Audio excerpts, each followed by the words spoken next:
Olá, amigos e amigas, participantes dos movimentos populares da Escola Paulo Freire. Para mim é uma honra esse convite para falar de um tema muito importante, indicado por vocês: como combinar políticas públicas e organização popular.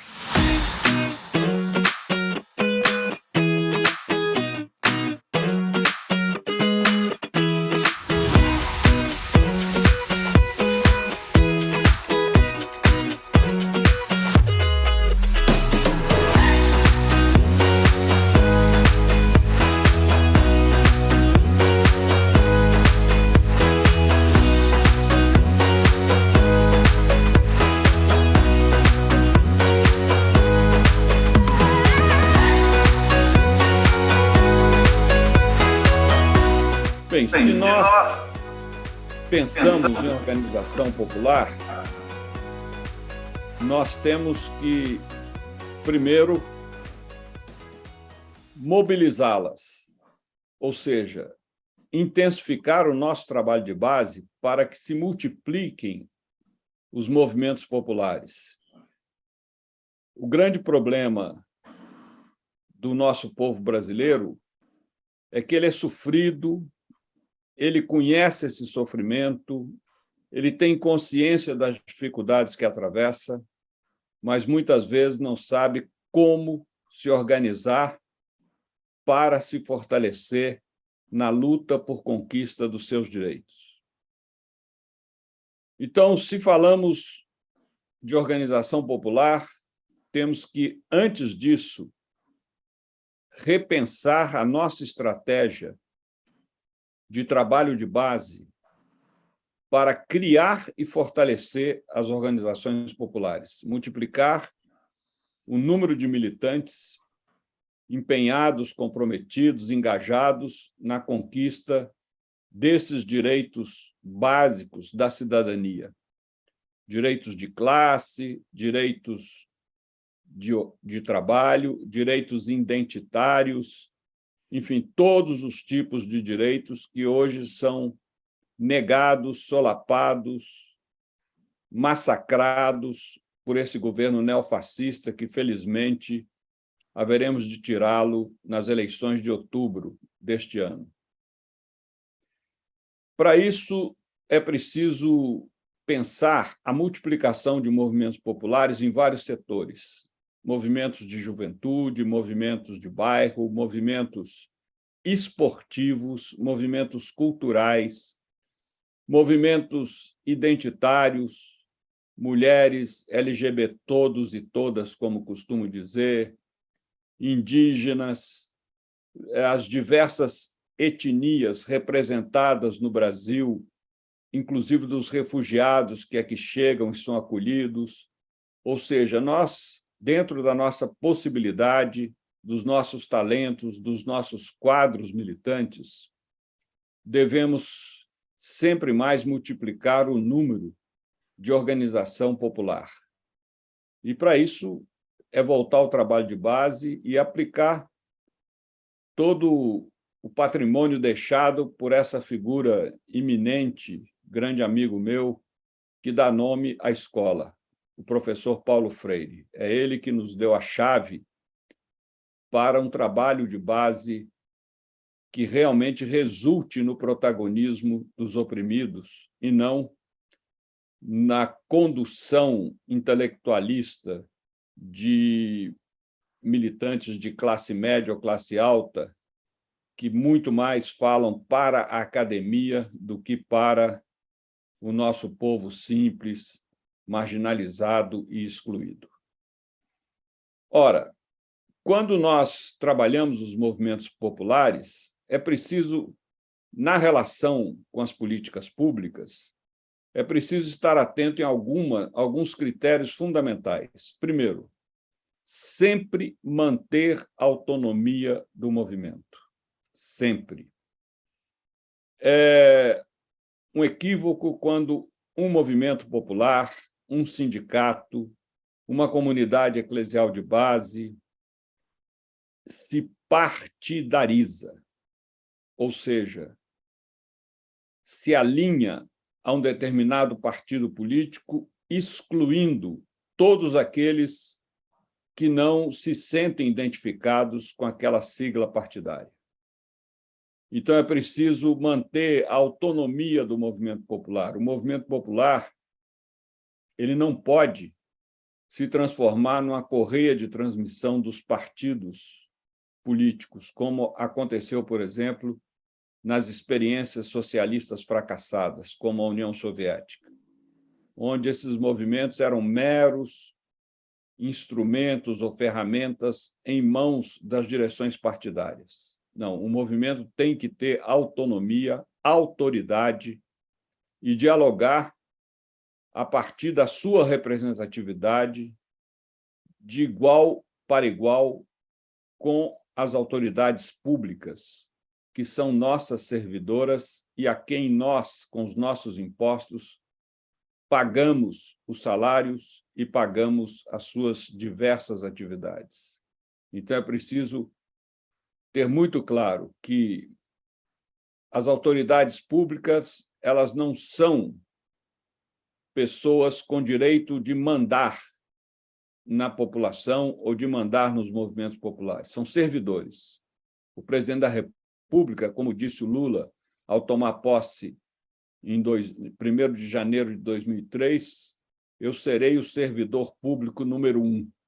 São todos servidores. E, portanto, nós, do movimento popular, como representantes de vários segmentos e demandas, aspirações e sonhos desses movimentos, temos que ter alteridade para dialogar de igual para igual com essas autoridades.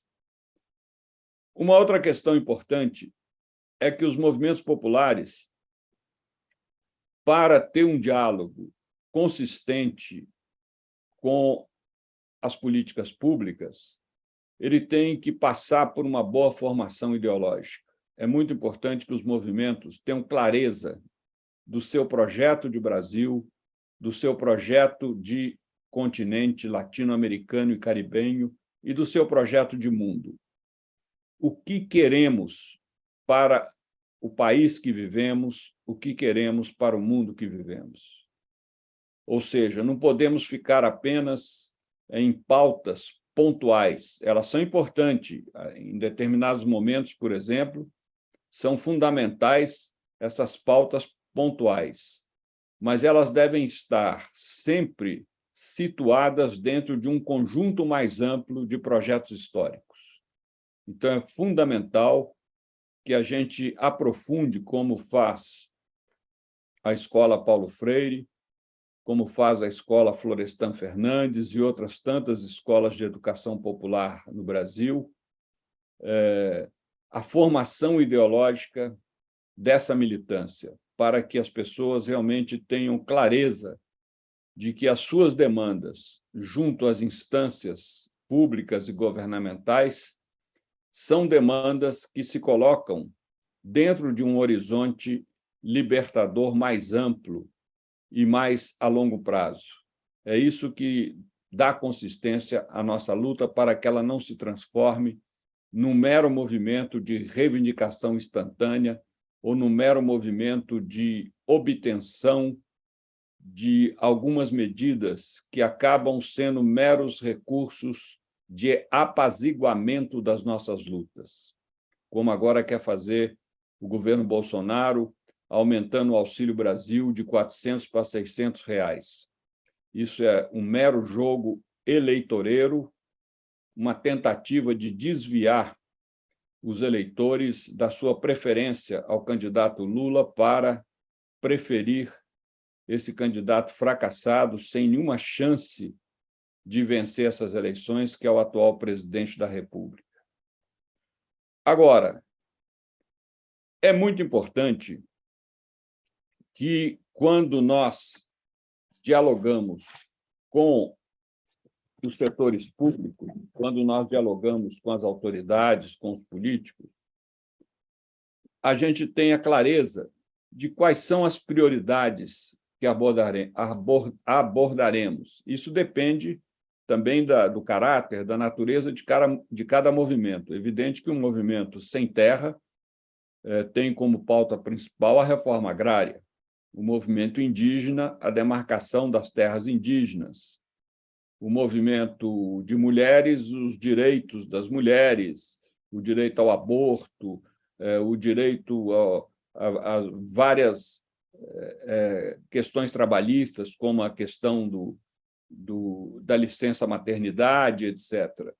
Quando se trata do movimento gay, é um movimento que tem que reivindicar, né, o direito ao casamento homoafetivo, o direito ao reconhecimento da sua identidade e nos espaços públicos, os diferentes gêneros sejam acolhidos com todo respeito e dignidade, enfim. Então, é muito importante que, ao dialogar em termos de políticas públicas, o movimento popular defina as suas prioridades. Cada movimento tem a sua natureza, o seu objetivo, e deve ter, claro, essas prioridades.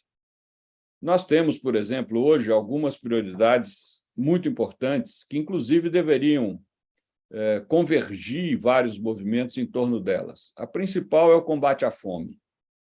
Hoje, são 33 milhões e 100 mil pessoas no Brasil afetadas pela fome crônica. O Brasil voltou vergonhosamente para o mapa da fome da ONU. Então, esse trabalho de combate à fome é um trabalho que deveria aglutinar todos os nossos movimentos. Por outro lado, pressionar as autoridades públicas para um projeto de segurança alimentar, voltar a reinstalar o CONSEA, o Conselho Nacional de Segurança Alimentar, que foi extinto pelo Bolsonaro, né, como também o CONAMA, que é o Conselho Nacional do Meio Ambiente, que também foi extinto pelo Bolsonaro, e vários outros conselhos nacionais que são muito importantes. Uma vez que o movimento popular tem a clareza das suas prioridades, da sua pauta, das suas reivindicações, dos seus direitos, deve procurar formar bancadas legislativas, seja na Câmara Municipal, seja nas assembleias legislativas, seja no Congresso Nacional, tanto na Câmara dos Deputados quanto no Senado. Então, é importante que cada movimento procure mapear quem são os seus potenciais aliados nesses diversos níveis legislativos, porque, afinal, são eles que fazem as leis, são eles que mudam a legislação, são eles que mudam até mesmo a Constituição do país. Então, é muito importante que cada movimento procure mapear e fazer um trabalho de informação permanente desses potenciais aliados, que são políticos nos quais nós votamos, elegemos e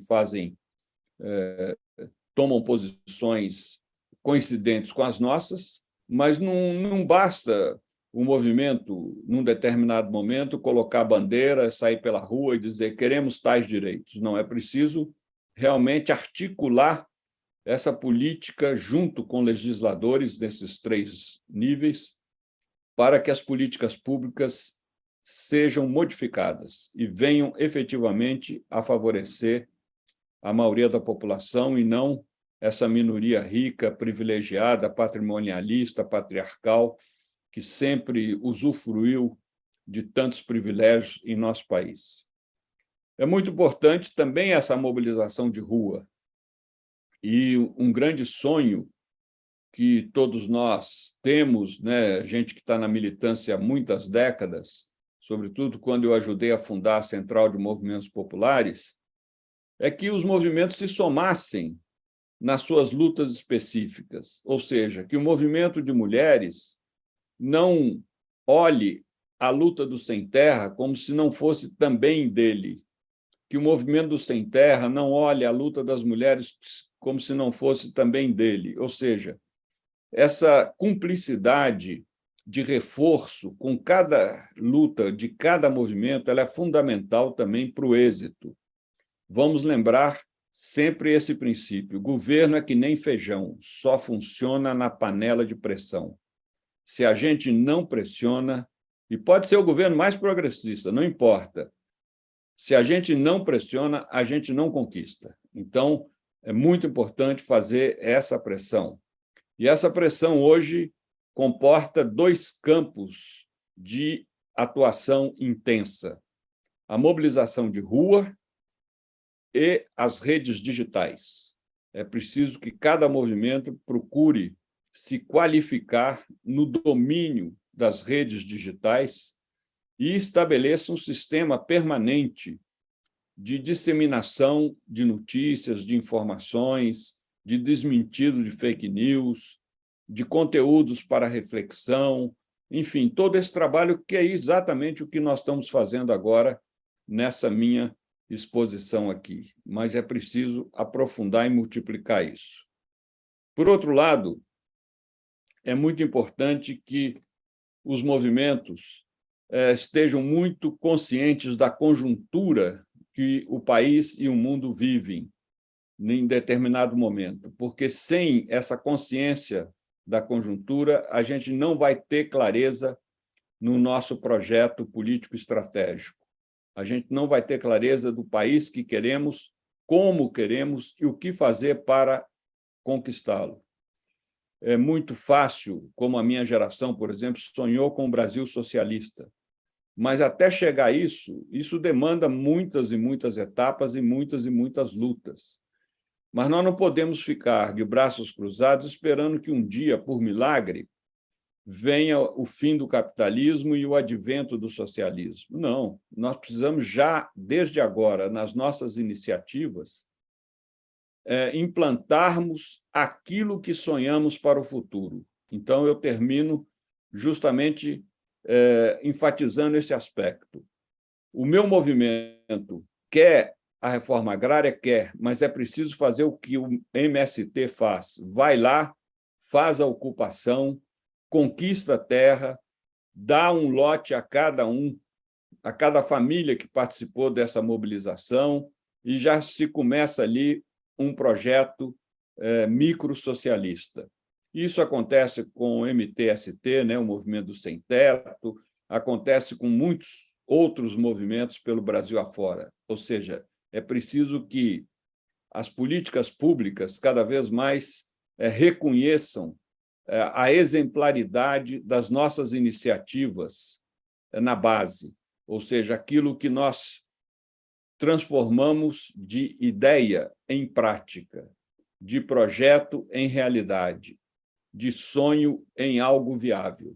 Então, é muito importante que o movimento nunca fique só com uma pauta de reivindicações, de lutas, mas que efetivamente ele se empenhe em antecipar, dentro do capitalismo, dentro da atual conjuntura, aquilo que ele sonha para o segmento que ele representa, mas também para o conjunto da população. Meus amigos, minhas amigas, espero ter contribuído por essa reflexão. E volto a dizer, governo é que nem feijão, funciona na panela de pressão. É importante que vocês pressionem cada vez mais e abram canais de diálogo com autoridades públicas para levarem as suas pautas, seus direitos, as suas reivindicações, mas formem um grupo de aliados nos 3 níveis legislativos: vereadores, deputados estaduais, deputados federais e senadores. Um grande abraço, coragem e vamos guardar o pessimismo para dias melhores.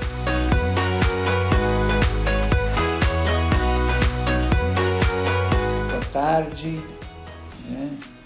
aos companheiros e companheiras da Escola Nacional Paulo Freire, que estão participando do curso Reconstrução do Brasil. Meu nome é Pedro de Carvalho Pontual, e junto com o Frei Beto, estamos procurando dar uma contribuição ao módulo do curso sobre como combinar política pública com organização popular. O meu vínculo com esse tema vem de há muito, digamos assim. Eu sou educador popular, mestre e doutor em educação pela PUC de São Paulo.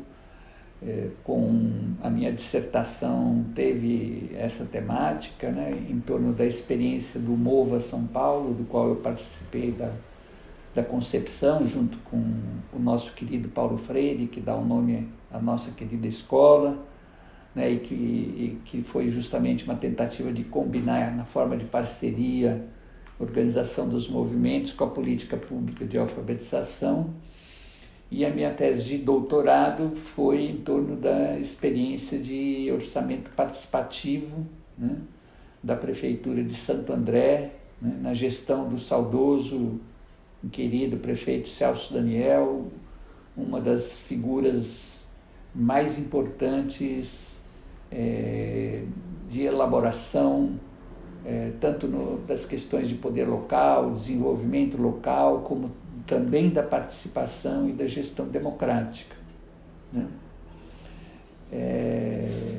Então, além do meu vínculo desse tema no plano de governos locais, num período mais recente, eu ocupei a função de diretor de participação social da Secretaria Nacional de Articulação Social, da Secretaria-Geral da Presidência da República,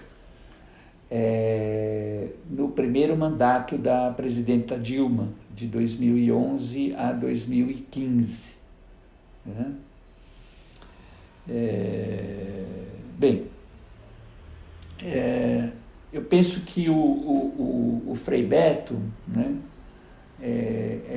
deu uma contribuição assim, bastante importante, bastante densa, sobre justamente essa dimensão da importância da organização popular, para a incidência nas políticas públicas. E eu quero, digamos, dar continuidade ao que o Frei Beto iniciou, já chegando mais no plano justamente dos instrumentos e dos canais de participação nas políticas públicas, e fazendo um pouco de reconstrução histórica, e tentando colocar alguns desafios para o momento novo que nós certamente poderemos ter, a partir das eleições de outubro, de um novo ciclo, digamos, de governos democráticos, tanto no plano federal, quanto esperamos também no plano dos estados. Bem, eu queria iniciar com uma frase da filósofa Hannah Arendt. A Hannah Arendt, num livro intitulado As Origens do Totalitarismo, de 1951, ela diz: a liberdade é liberdade para a participação política, senão, não é nada. Então, com essa inspiração da citação da Hannah Arendt, eu vou procurar desenvolver a minha conversa com vocês, tentando mostrar assim, que a participação popular, ela é um direito humano, ela é um direito do cidadão, ela deve se transformar numa política de Estado, e para se transformar numa política de Estado, ela precisa ser também um método de governo ou um método de gestão. Portanto, a questão de fundo, que nós estamos debatendo, é justamente como se dá essa articulação entre Estado e sociedade mediada pela prática da participação popular. Quais são as articulações, as tensões, as possibilidades, os limites nesta relação Estado-sociedade mediada, né, pela participação popular. Nesse sentido, a participação popular, né, ela tem o que a gente chama de um sentido estratégico, né, na reconstrução do Brasil, num projeto de reconstrução do Brasil. Né? Já lá nos anos 90, né, quando as forças progressistas começaram a conquistar governos locais, na teorização que o Partido dos Trabalhadores começou a fazer das gestões, né, que ele conquistou naquele período, a gente costumava dizer que as gestões petistas, né, elas tinham dois pilares, né? O pilar da inversão de prioridades e o pilar da participação popular. E que só era possível haver inversão de prioridades havendo participação popular. Né?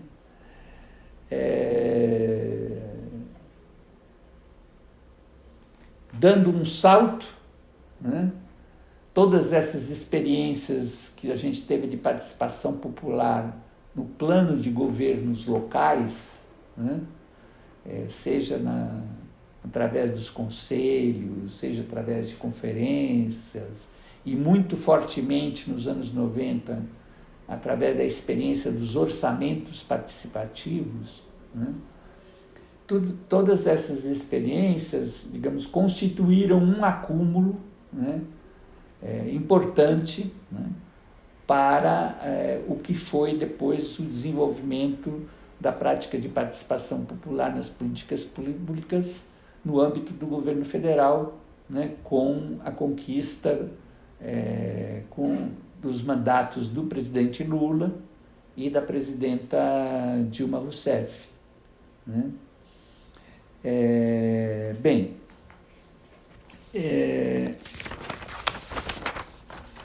Para vocês terem uma ideia, né, dessa dimensão da participação como direito humano, né, a gente pode ver que esse tema já estava presente, inclusive na Declaração Universal dos Direitos Humanos, de 1948, quando lá no seu artigo 21 daquela declaração se dizia: toda pessoa tem o direito a participar do governo do seu país, diretamente ou por meio dos seus representantes eleitos. Também na nossa última Constituição, né, a Constituição de 1988, né, também chamada de Constituição Cidadã, né, esse direito à participação estava presente em diversos artigos da Constituição, a começar do artigo 1º, onde nós podemos ler lá, né, num parágrafo único do artigo 1º, que todo poder emana do povo, que o exerce por meio de representantes eleitos ou diretamente nos termos desta Constituição. Né? Então vejam que aí, né, na Constituição de 88, né, chamada de Constituição Cidadã, né, ela consagra isso como direito da participação popular, né, como direito do cidadão. Então nós já falamos de direito humano, direito do cidadão, né, e depois a gente pode dizer que ela fortalece, né, a questão do poder local. Então é uma Constituição que trabalha muito na linha da descentralização, do fortalecimento dos governos locais, e ela institucionalizou a participação e o controle social, né, na elaboração, implementação e avaliação das políticas públicas, em diversos dos seus artigos. Né? A partir desses artigos presentes na Constituição Federal, depois nós tivemos, né, como desdobramentos, né, a luta pela construção do SUS, né, que incorpora, né, a participação popular como um dos seus pilares fundamentais, né, descentralização, regionalização e participação popular, né.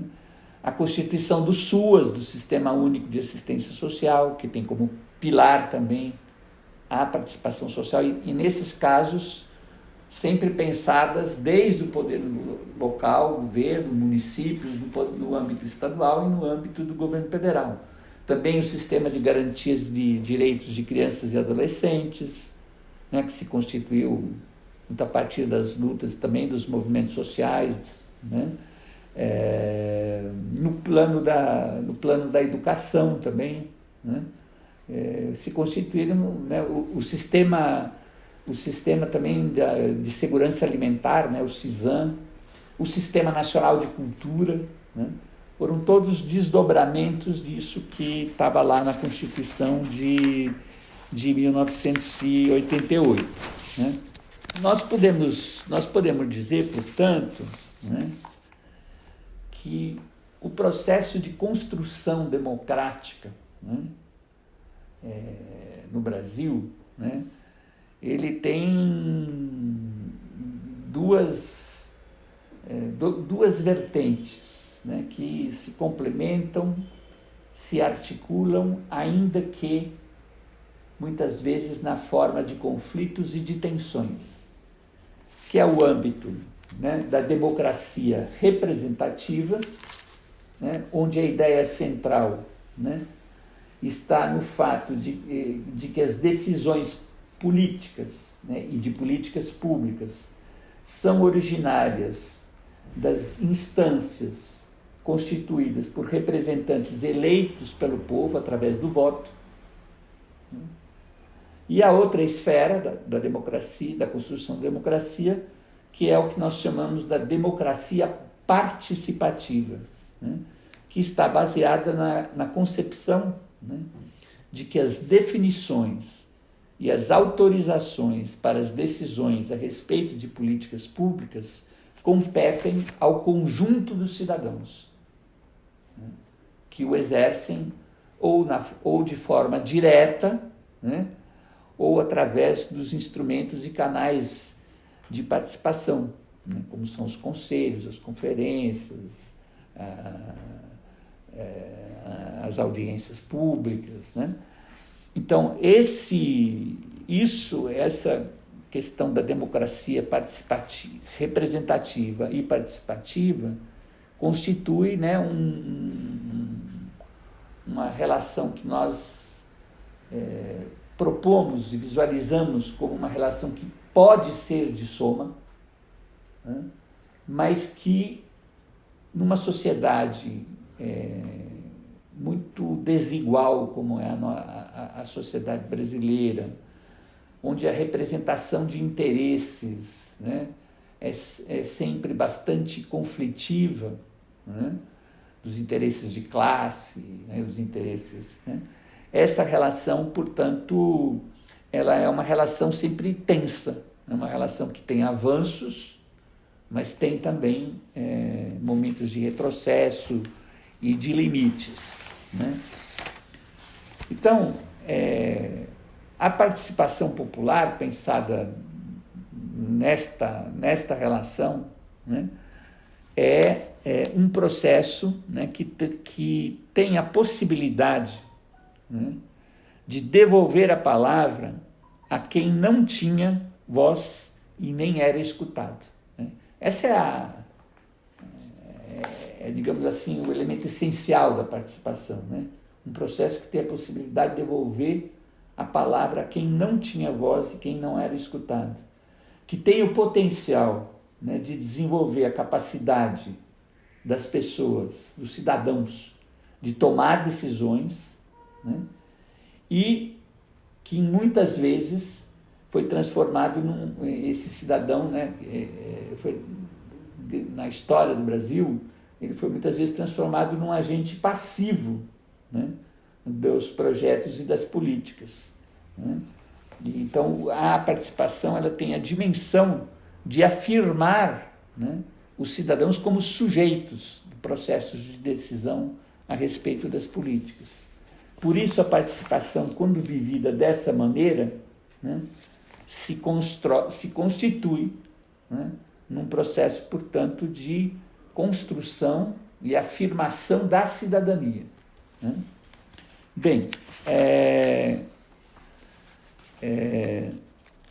quais são, portanto, a Constituição? A gente pode dizer, né, que o principal objetivo, né, da participação popular nas políticas públicas e da constituição do que a gente chama de uma esfera pública, né, essas esferas públicas, como são os orçamentos participativos, os conselhos, as conferências, audiências públicas, tal, elas contribuem para fortalecer o Estado e a sociedade civil, né, com o objetivo principal, né, de, digamos assim, incluir os interesses das maiorias, né, sobretudo das classes populares, dos excluídos, dos discriminados, incluir os interesses das maiorias nos processos de decisão política, estabelecendo assim,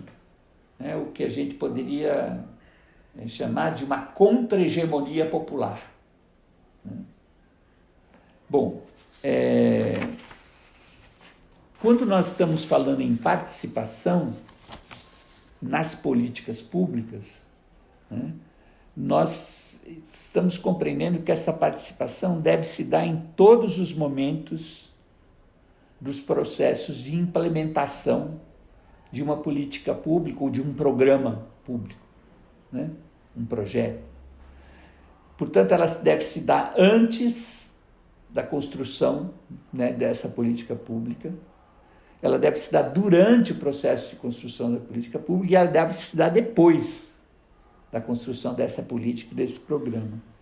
Portanto, a participação ela é estratégica, né, na construção do que a gente chama de uma cultura cidadã, né, e deve acompanhar todas as etapas do que a gente chama do ciclo de uma política pública, que envolve, né, como eu disse, a construção da política, a implementação da política e os processos de avaliação dessa política pública. Quais são, né, alguns dos instrumentos, né, de participação, né, que foram sendo construídos ao longo da história, né? Eles precederam a própria Constituição de 88, alguns se criaram antes da Constituição, mas que digamos assim, se tornaram, se capilarizaram, né, na sociedade, desde o governo local até o nível federal, muito a partir da Constituição de 88. Ela é um marco, né? Então, quais são algumas dessas formas? Eu já me referi aos conselhos de políticas públicas, né, que tem desde lá do plano municipal, né, diversos conselhos, no plano estadual e no plano federal, as conferências de políticas públicas que embora tiverem sem origem antes dos governos do presidente Lula e da presidente Dilma, né, a conferência, por exemplo, de saúde data lá dos anos 50, a primeira Conferência Nacional de Saúde. Mas, sem dúvida, foi nos governos do presidente Lula e da presidente Dilma que se intensificou e se ampliou para quase todas as áreas das políticas públicas a utilização deste instrumento das conferências, né? Nós temos a questão dos fóruns, os fóruns de políticas públicas. Então, a gente tem Fórum Nacional de Segurança Pública, Fórum Nacional de Educação, né? Fórum Nacional de Cultura, as ouvidorias públicas, que são um mecanismo de escuta direta do cidadão, de avaliação que ele faz da qualidade dos serviços públicos, as audiências públicas, né, que são utilizadas tanto no Poder Executivo, para discussão de determinados projetos, por exemplo, audiência pública para discutir a construção de uma usina hidrelétrica, audiência pública a respeito do programa Brasil Sem Miséria, né? Mas também são fortemente, as audiências públicas também são fortemente utilizadas no Poder Legislativo, né? Depois nós temos as formas de participação que a gente chama direta, né? De democracia direta, e que inclusive estão para ser melhor regulamentadas, né? E que infelizmente nós temos ainda poucas experiências de experimentação direta dessa forma de participação, que é o caso dos plebiscitos, dos referendos e das iniciativas populares de lei. Nós temos ainda, de uma maneira bastante genérica, né, as chamadas consultas públicas, né, e que com o processo de intensificação, né, da utilização de novas tecnologias, novas formas de comunicação, redes sociais, as consultas públicas elas têm um forte componente, digamos assim, digital, né? São projetos que se abrem para consulta pública, que o cidadão pode opinar numa plataforma, né? Como se abriu agora um processo de consulta pública sobre as propostas iniciais do programa de governo, né, da coalizão de partidos que está reunida em torno do presidente Lula, né? Se abriu um processo de consulta pública para sugestões, né? E o que a gente chama também, de maneira genérica, de mesas de diálogo e negociação, né? Que aí são mesas que discutem pautas concretas. Então, por exemplo, durante os governos do presidente Lula e presidente Dilma, a gente tinha mesas de negociação para discutir o problema da cana-de-açúcar, das negociações, né? Inclusive no âmbito do trabalho mesmo, né? Que envolvia as relações de produção na cana-de-açúcar, mesa de negociação sobre políticas de infraestrutura, né? Mesas de negociação e diálogo, por exemplo, com as pautas trazidas por diversos movimentos rurais, como é o caso da Marcha das Margaridas, de manifestação do movimento Sem Terra, etc., né? Essas diversas formas de participação, né, elas requerem, né, para que elas tenham, digamos assim, uma qualidade, né, porque não basta a gente criar esses instrumentos, né? É necessário que esses instrumentos proporcionem o que a gente chama de qualidade da participação. Qualidade da participação, o que é? Não é numa perspectiva, obviamente, meritocrática, que nós estamos falando aqui, nós estamos falando de qualidade da participação com relação aos seus objetivos. Ela proporciona, de fato, ela dá voz, essas várias formas de participação. Elas permitem isso de dar voz aos que deixaram de ter voz ou nunca tiveram voz, né? Ela permite a explicitação e a expressão das demandas, né, trazidas pelos movimentos, pelos cidadãos. Ela permite o diálogo e negociação em torno dos conflitos, né, que são trazidos, né? Esses espaços eles são efetivos, né, na efetivação dos direitos que estão embutidos, né, direito à educação, direito à saúde. Esses espaços são efetivos, eles de fato mudam as políticas públicas. Então, isso são todos critérios, eu diria, para a gente, perguntas, né, para a gente avaliar a qualidade da participação, né? E eles exigem da parte do governo, né, uma vontade política de implementar esses instrumentos, essas formas de participação.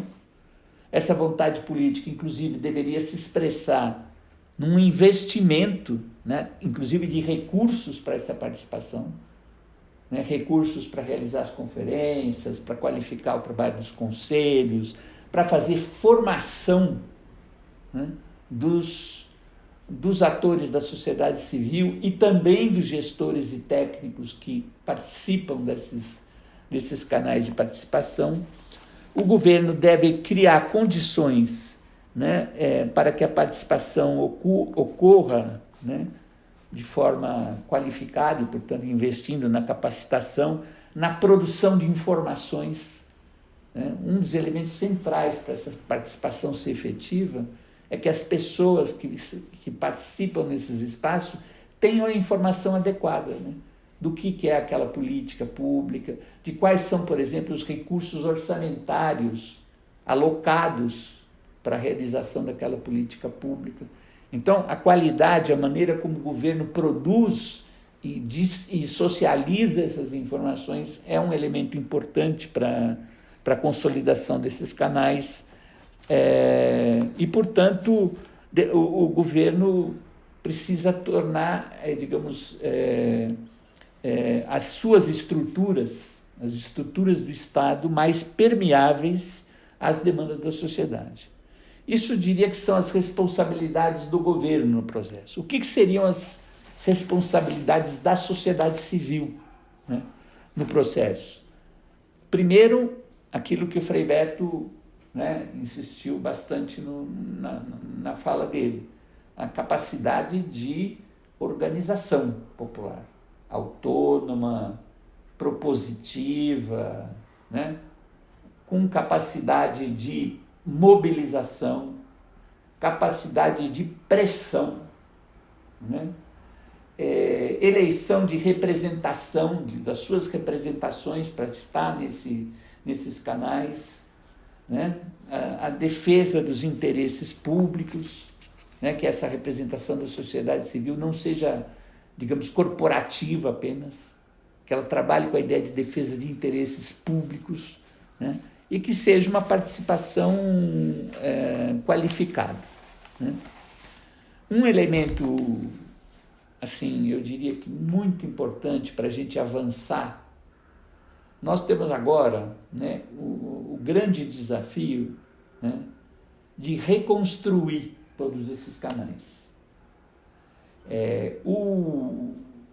Desde o golpe de 2016, que depôs a presidente Dilma, né, e mais fortemente com a eleição desse inominável chamado Jair Bolsonaro, né, houve um processo de desmonte desses canais, né? Então, o primeiro decreto do presidente Jair Bolsonaro foi a extinção do CONSEA, do Conselho Nacional de Segurança Alimentar. Depois, em abril de 2018, ele foi eleito em 2018, né? Então, foi em abril de 2019, ele faz aí um decreto, né, extinguindo uma quantidade enorme de conselhos, fóruns, comitês, né? Ele só não conseguiu extinguir aquilo que estava, digamos assim, previsto em lei, né? Em lei maior, como é o caso do Conselho Nacional de Saúde, por conta do SUS, do Conselho Nacional de Assistência, por conta do SUAS, dos conselhos de criança e adolescente, do CONANDA, mas mesmo em relação a esses que ele não conseguiu destruir, digamos, a ação do Estado, né, do governo, foi de esvaziar o papel desses conselhos, né? Então nós temos uma tarefa agora de reconstruir, né? Mas não se trata apenas de reconstruir, porque nós estamos vivendo um momento diferente, nós estamos vivendo agora não é o mesmo em 2003, quando a gente assumiu o governo no âmbito federal, né? É um momento distinto, houve muitas transformações na sociedade, desde as relações de trabalho, as relações sociais, aprofundamento da desigualdade, enfim, tudo isso que vocês já viram certamente em outras unidades aqui do curso.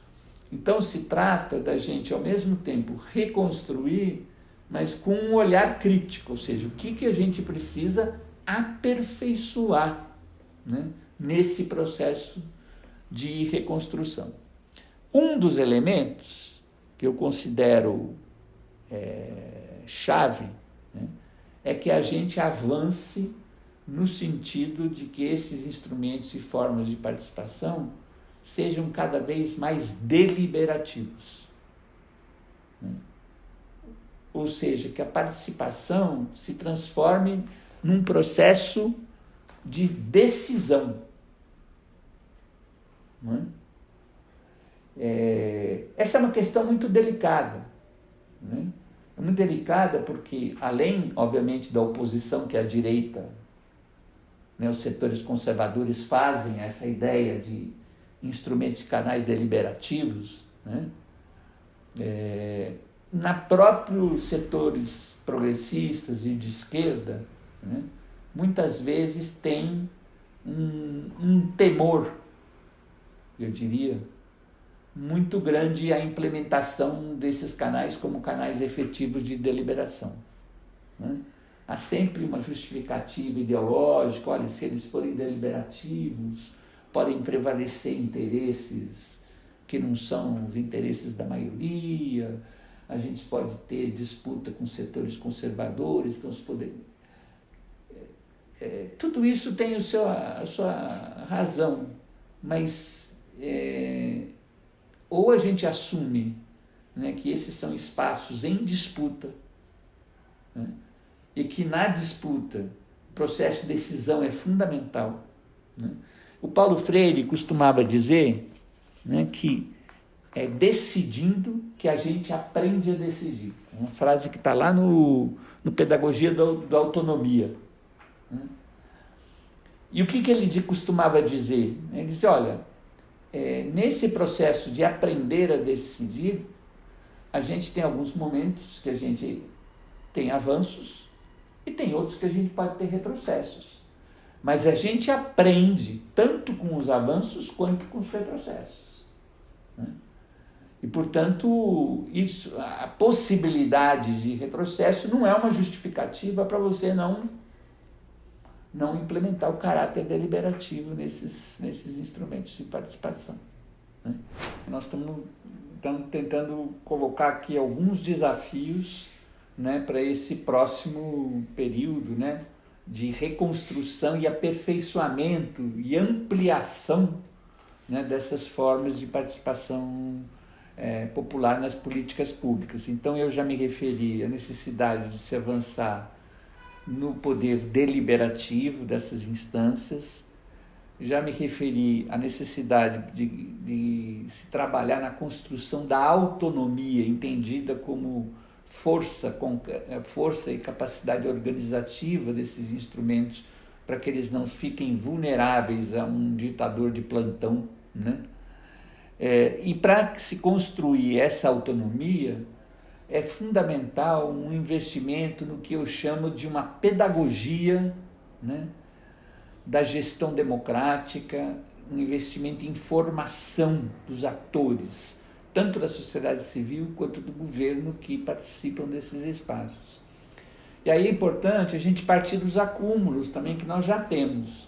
Então, no período de gestão do presidente Lula e da presidente Dilma, a partir da experiência que começou lá no Fome Zero, com o Talher, né, implementado no período em que o Frei Beto estava no governo, e depois que se continuou através da rede de educação cidadã, se fez um amplo processo de debate, né, com movimentos sociais, pesquisadores, educadores, etc., que resultou neste documento aqui, que se chama o Marco